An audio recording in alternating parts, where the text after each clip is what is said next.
অনেকে নিয়মিত নামাজ পড়েন কিন্তু জানেন না কোনটা ফরজ, কোনটা ওয়াজিব আর কোন ভুলে নামাজ ভেঙে যায়। আসসালামু আলাইকুম।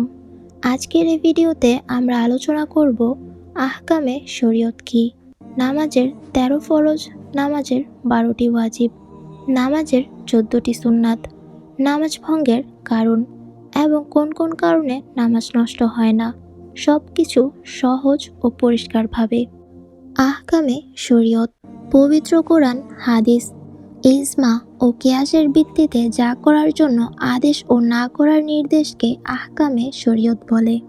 আহকামে শরীয়ত ফরজ, ওয়াজিব, সুন্নত, মুস্তাহাব ও নফল কয়েক ভাগে ভাগ করা হয়েছে, যা নিম্নে আলোচনা করা হবে। পবিত্র কোরআনের আয়াত দ্বারা শরীয়তের যে সকল নিয়মকানুন স্পষ্টভাবে নির্দেশিত হয়েছে তাই ফরজ। ইহা মুসলমান নরনারীর জন্য অবশ্যই পালনীয়। আল্লাহর হুকুম তথা ফরজ অস্বীকারীকে কাফের বলে। ফরজকে দুই ভাগে ভাগ করা হয়েছে। ফরজে আইন, যে সকল কাজ ইসলামী শরীয়তে প্রতিটি বালেগ, আকেল, সুস্থ ও সকল মুসলমানের জন্য অবশ্যই পালনীয়, তা ফরজে আইন। যেমন আল্লাহ ও হযরত রাসূল সাল্লাল্লাহু আলাইহি সাল্লামকে বিশ্বাস করে কালেমা পাঠ করা, ৫ ওয়াক্ত নামাজ আদায় করা, রমজান শরীফে রোজা পালন করা, সামর্থ্যবান ব্যক্তির জন্য হজ ও জাকাতের হুকুম পালন করা। ফরজে কেফায়া, ইসলামী শরীয়তে যে সকল কাজ সকলের পক্ষ থেকে একজন পালন করলে সকলের হক আদায় হয় তাকে ফরজে কেফায়া বলে। একজনও পালন না করলে সকলে গুনাহগার হবে। যেমন মৃত ব্যক্তির জন্য দোয়ার উদ্দেশ্যে জানাজার নামাজ আদায় করা। ওয়াজিব, যে সমস্ত কাজ হযরত রাসূল সাল্লাল্লাহু আলাইহি সাল্লাম সাহাবায়ে কেরামগণকে নিয়ে পালন করেছেন এবং পালনের জন্য নির্দেশ করেছেন তাই ওয়াজিব।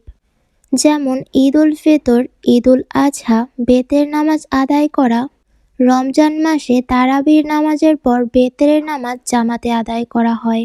সুন্নাত, হযরত রাসূল সাল্লাল্লাহু আলাইহি সাল্লাম যে সকল ইবাদত সর্বদা নিজে আমল করতেন তা সুন্নাত নামে পরিচিত। সুন্নাত দুই প্রকার। সুন্নাতে মুআক্কাদা, যা হযরত রাসূল সাল্লাল্লাহু আলাইহি সাল্লাম সর্বদা পালন করতেন, যেমন ফজরের ২ রাকাত সুন্নাত নামাজ, জোহরের ফরজ নামাজের পূর্বে ৪ রাকাত ও পরে ২ রাকাত সুন্নাত নামাজ। সুন্নাতে গায়রে মুআক্কাদা, যে সকল ইবাদত হযরত রাসূল সাল্লাল্লাহু আলাইহি সাল্লাম মাঝে মাঝে পড়েছেন এবং ওজোরে বাদ দিয়েছেন, যেমন আসর ও এশার নামাজের ফরজের পূর্বে ৪ রাকাত সুন্নাত। মুস্তাহাব বা সুন্নাতে জায়েদা, যে সকল কাজ হযরত রাসূল সাল্লাল্লাহু আলাইহি সাল্লাম ইচ্ছাধীন পালন করেছেন, ইহা পালন করলে গুনাহ হয় না বরং করলে সওয়াব, যেমন শবে কদর ও শবে বরাতের নামাজ। নফল, যে সকল কাজ হযরত রাসূল সাল্লাল্লাহু আলাইহি সাল্লাম মাঝে মধ্যে করেছেন, ইহা অতিরিক্ত ইচ্ছাকৃত কাজ, ইহা পালন করার মাধ্যমে আল্লাহ তাআলার প্রিয় পাত্র হওয়া যায়, না করলে পাপ হয় না। যেমন শবে বরাত, শবে মেরাজ ও শবে কদরের রোজা, জোহর, মাগরিব ও এশার পরের নফল নামাজ। নামাজের আরকান আহকাম ১৩ ফরজ। নামাজের বাইরে ৬ ফরজ। ১. শরীর পাক থাকা। ২. পরিধানের কাপড় পাক থাকা। ৩. জায়গা পাক থাকা। ৪. কিবলামুখী হয়ে নামাজ পড়া। ৫. সতর ঢাকা। ৬. ওয়াক্তমতো নামাজ পড়া। নামাজের ভিতরে ৭ ফরজ। ১. তাকবীরে তাহরিমা বাঁধা। ২. দাঁড়িয়ে নামাজ পড়া। ৩. কেরাত পাঠ করা। ৪. রুকু করা। ৫. সিজদা করা। ৬. শেষ বৈঠক করা। ৭. সালাম ফিরিয়ে নামাজ শেষ করা। নামাজের সর্বমোট ১২টি ওয়াজিব। ১. সূরা ফাতিহা পড়া। ২. সূরা ফাতিহার সাথে সূরা মিলিয়ে পড়া। ৩. ফজর, মাগরিব, এশা, জুমআ, তারাবি ২ ঈদের নামাজের কেরাত শব্দ করে পড়া। ৪. নামাজের প্রত্যেক রোকন তাকবীরের সাথে আদায় করা। ৫. এক তাসবিহ পরিমাণ রুকু ও সেজদায় দেরি করা। ৬. প্রথম বৈঠক। ৭. তাশাহুদ ও দুরূদ পড়া। ৮. দুই দিকে সালাম ফিরানো। ৯. জোহর ও আসর নামাজের কেরাত চুপে চুপে পড়া। 10. বেতের নামাজে দোয়াই কুনুত পড়া। 11. দোয়াই কুনুতের পূর্বে 2 হাত কান পর্যন্ত উঠিয়ে তাকবীরে তাহরিমা বাঁধা। 12. 2 ঈদের নামাজে 6 বার তাকবীর বলা। নামাজের সুন্নাত 14টি। 1. তাকবীরে তাহরিমার সময় পুরুষের হাত কান পর্যন্ত ও নারীর হাত কাঁধ পর্যন্ত উঠানো।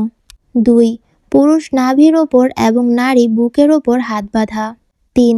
সানা পাঠ করা। 4. আউযুবিল্লাহ পাঠ করা। 5. বিসমিল্লাহ পাঠ করা। 6. তৃতীয় ও চতুর্থ রাকাতে সূরা ফাতিহা পাঠ করা। 7. রুকু সেজদায় তাকবীর বলা। 8. রুকুতে তাসবিহ পাঠ করা। 9. সেজদায় তাসবিহ পাঠ করা। 10. রুকু হতে দাঁড়ানোর সময় সামিআল্লাহু লিমান হামিদা বলা। 11. রাব্বানা লাকাল হামদ বলা। 12. সূরা ফাতিহা পাঠ করে আস্তে আমিন বলা। 13. তাশাহুদের পর দুরূদ পাঠ করা। 14. দুরূদের পর দোয়ায়ে মাসুরা পাঠ করা। নামাজ ভঙ্গের কারণ 23টি। 1. নামাজে কথা বলা। 2. নামাজে সালাম দেওয়া। 3. সালামের উত্তর দেওয়া। 4. বিনা প্রয়োজনে কাশি দেওয়া। 5. বিনা কারণে উহ আহ শব্দ করা। 6. বিনা কারণে চিৎকার দেওয়া। 7. অন্যের হাঁচির জবাব দেওয়া।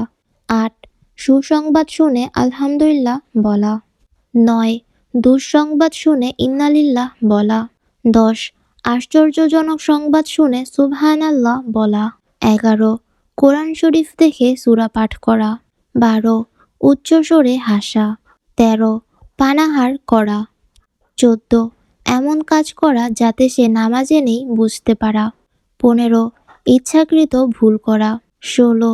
নামাজে অন্যের লোকমা গ্রহণ করা। 17. নামাজে কিছু চাওয়া। 18. নামাজে ঘুমানো। 19. নামাজে ফরজ ওয়াজিব ভঙ্গ করা। 20. অযথা হাঁকড় দেয়া। 21. নামাজে শিশুরে দূরে ঠেলে দেয়া। 22. শিশুকে দুধ পান করানো। 23. নামাজের সামনে দিয়ে কেহ বা কিছু যাচ্ছে শব্দ করে তাকে বারণ করা বা তাড়িয়ে দেয়া। যে কারণে নামাজ নষ্ট হয় না। 1. আল্লাহ রাসূল বেহেশত ও দোজখের কথা মনে করে কাঁদলে। 2. কারণবশত কাশলে। 3.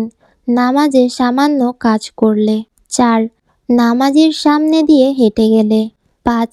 আল্লাহর ভয়ে চিৎকার দিয়ে গড়িয়ে এক কাতার থেকে অন্য কাতারে চলে গেলে। আলহামদুলিল্লাহ, আজকের ভিডিও এ পর্যন্তই।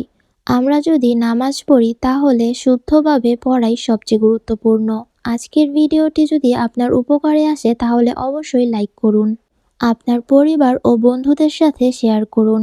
ইসলামিক এমন আরও গুরুত্বপূর্ণ বিষয় জানতে চ্যানেলটি সাবস্ক্রাইব করুন। আল্লাহ হাফেজ।